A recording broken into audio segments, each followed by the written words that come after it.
sa personal, sa character, lalo na yung age ng training. Agree. Tapos, so, hindi lang nabibuild, hindi lang talaga negosyo yung pinasok mo. Even ikaw, nabibuild ka as a Come on. person. So, Wow! talagang malaking value kasi hindi mo yung mabibili sa iyo. Hindi mo talaga mabibili.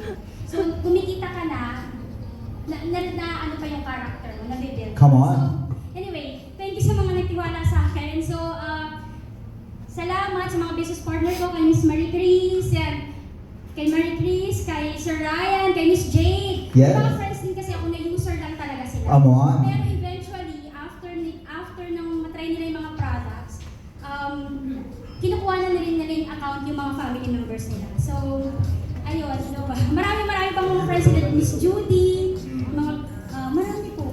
And syempre, meron kang business partner na nagkaroon din ng food cart. Yes, Sir Ryan, ako po. Kalimutan mo, kalala ko pa. Ayan, meron kang isang business partner na nagkaroon din ng food cart. Isang kaibigan mo na nagtiwala rin sa'yo. And ngayon may food cart na siya, di ba? Yes, napakasipag, napakagaling. Kasi, ano rin, talagang sa products din yung talaga niya na parang sa products na rin talaga na-encourage yung iba niyong business partners para mag-start. Kasi pag nagbibigay siya ng sample, tapos napapatry niya, nakikita talaga nila yung epekto sa Come on. kanila, sa health nila. And doon po, kaya siya parang ilang weeks, nakasampu siya, kaya siya, Come on! kaya siya talaga nakakuha ng food cart. Sobrang nakakatuwa talaga po.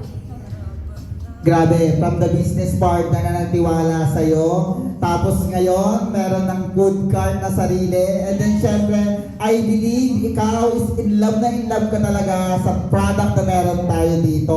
And meron ka na nakwento sa akin na napakagandang testimony about product. Gusto kong marinig at sa kanila, may bigay natin sa kanila kung ano yung naging experience mo nung ininom mo yung Chase Organic Barley Juice natin. Ayun. Actually, initial inquiry ko din kay GM is yung sa, meron kasi akong struggle sa constipation.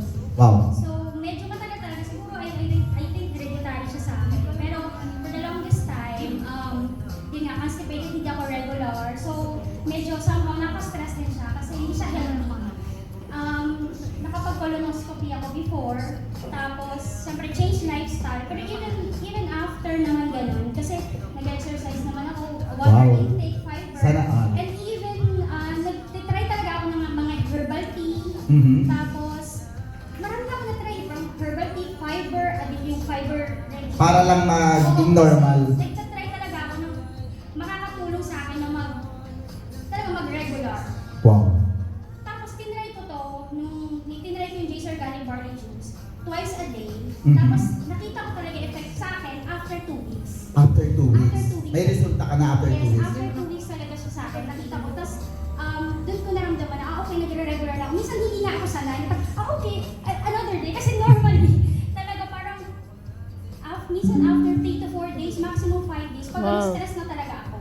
So, talagang kahit pumunta ako, magpapacheck up ako, sasabihin lang nila, bibigyan nila ako ng parang herbal na Mhm. medicine. Na idagdag ko lang sa pero hindi pa rin siya ganun eh. Hindi Even, share mo rin sa akin na even na nag-water therapy ka talaga, is hindi talaga siya enough para talaga maging normal yung Bowel movement. bowel movement mo. So, dahil yun yung ginawa mo, uminom ka ng Jay's Organic Barley Juice, nakatulong talaga sa'yo. Yes, actually, Wow! sa lahat talaga ng ininom ko, yun lang talaga yung nagkaroon ng effect. So hanggang ngayon, masaya, parang nawala na yung stress ko doon, wala na yung struggle ko doon. Kaya sabi ko, kahit anong mangyari, products okay na okay ako. Kahit totoo, kahit po sa income, kahit yung sa income na yun, happy na ako na may income. Pero sa products alone, okay na okay ako kasi hindi mo, mahirap kumanap ng products na effective sa akin. Wow. Effective siya. Ayun, maliban sa paggamit mo ng Jay's Organic Barley Juice, ano pa yung mga isinabay mo na product na ginagamit mo? Ako, paborito ko, K-Pads. K-Pads. Yes! Kung gumamit ako ng K-Pads, hindi na po ako gumamit talaga ng ibang napkin. And syempre yung Calvins at saka Fortins. Yun. So, grabe, no? Sobrang ganda ng testimony ni Miss Nerissa. Siya yung nakasin natin ngayon. May Diba? Calvins ba tayo? From